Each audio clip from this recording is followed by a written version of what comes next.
Despite the company agreeing to protections in the contract, the Teamsters say management continues to stretch workers thin, skipping required hiring and pushing remaining drivers past safe limits. Which side are you on? Which side are you on? There's also been a bunch of Teamster news as well, Adam. What's been going on there? Yeah, so we have some news on the Teamsters front. This time it's actually not about electoral politics or Teamster President Sean O'Brien's friendliness with anti-labor politicians. I know that's dominated a lot of Teamster news over the last year or so, but it's been nearly 2 years since the Teamsters wrapped up their historic contract negotiations with UPS, one that the union says included major wins on wages, overtime protections, and heat safety measures. But the story doesn't stop with the signed contract. A contract is only as strong as the enforcement from the workers and their unions. It's up to the union to breathe life into the words written in a collective bargaining agreement. And this week, we've seen some new developments, with the Teamsters demanding answers from UPS over alleged violations of those hard-won protections. And we mentioned it earlier in Last Week in Southern Labor. This includes slamming a new buyout offer from UPS as illegal. So last week, the Teamsters formally requested internal data from UPS related to multiple contract issues, including violations of heat safety rules, forced overtime, and staffing shortages. The union says they've received numerous reports from members across the country that UPS is failing to meet its obligations, especially when it comes to retrofitting trucks for extreme heat conditions. And let's talk about the heat issue first. We mentioned it during the show a couple times already. It's come up. It's July. It's very hot, especially here in Alabama and across the South. But we've had heat waves throughout the country. And this is personal for a lot of UPS workers. Over the years, drivers have collapsed and some have died from heat-related illnesses in trucks with no air conditioning. And that's why the August 2023 contract was such a big deal. It's supposed to require UPS to equip 28,000 delivery vehicles with air conditioning by 2028. The contract also mandated fans in all new vehicles and heat shields to reduce cab temperatures. But here we are in summer 2025, and the union says only about 10% of that fleet has been upgraded. So yeah, people are still out there cooking in metal boxes in 100-degree heat. The union says too many of their members are still sweating it out in brutal conditions, while UPS drags its feet. But it's not just about the heat. The union is also tracking forced overtime and understaffing, issues that have plagued UPS workers for years. Under the Collective Bargaining Agreement, or CBA, UPS agreed to create more full-time jobs by converting part-timers and ensuring proper staffing levels. Despite the company agreeing to protections in the contract, the Teamsters say management continues to stretch workers thin, skipping required hiring and pushing remaining drivers past safe limits. Hey, 5 seconds. Just wanted to say that this is only possible because of our donors. If you want to see more of this, then consider donating yourself at tvlr.fm/donate. So the union filed an official request for information, or RFI, demanding documentation from UPS so they can investigate the scale of the violations and file grievances as needed.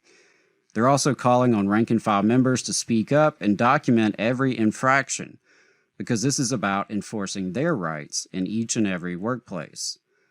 Meanwhile, UPS made a big announcement this past week that's raising eyebrows and concerns among Teamsters.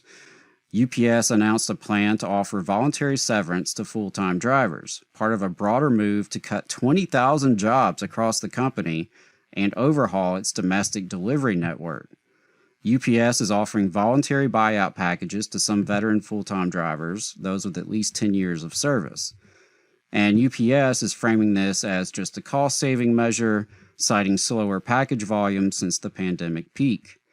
But the Teamsters see something more troubling here. Here's what Fred Zuckerman, General Secretary-Treasurer of the Teamsters, had to say. Quote, "All drivers should reject this illegal and insulting buyout when UPS makes it public. UPS has forced buyouts on its own management in the past. They can't force anything on us. CEO Carol Tomei can screw over her own team, but she's not going to push around the Teamsters." And the union's concern is that these buyouts aren't just about optional exits. They're part of a longer-term plan to cut good union jobs and force the remaining workforce to do more with less. UPS management has a long history of trying to grind down labor costs, even as they rake in billions in profits. UPS is trying to weasel its way out of creating good union jobs here in America by dangling insulting buyouts in front of Teamsters drivers. It's an illegal violation of our national contract, said Teamsters General President Sean O'Brien. UPS is obligated to establish tens of thousands of new full-time jobs under the agreement, but CEO Carol Tomei and UPS's corporate managers are hoping that if they offer paltry severance packages to enough workers, no one will notice the company is setting the union's contract on fire. UPS Teamsters work too damn hard to be treated with such disrespect. And let's not forget, drivers being targeted here are more experienced Teamsters with deep knowledge of the job and the union, so losing those folks could weaken union strength on the shop floor. So for all of those reasons, the Teamsters say they'll keep fighting. And, looking at some of the big takeaways here, this is where real union power will come into play. Not just signing a contract, but making it real.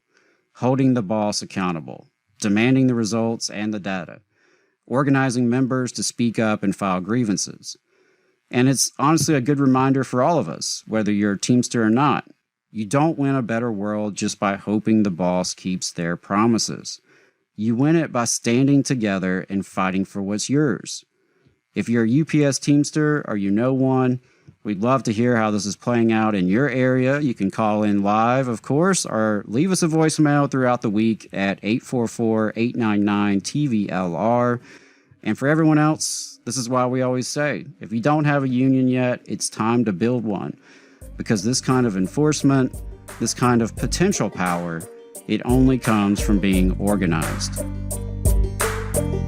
You just saw a clip from the Valley Labor Report. We are live every Saturday morning from 9:30 a.m. till 12:30 p.m. And we pride ourselves on keeping all of our content free to everybody so that we can talk to as many working folks as possible. If you support the work that we're doing, you think that it's important, you think that it's good, then consider making a monthly contribution to the project, and you can do that on our website, tvlr.fm.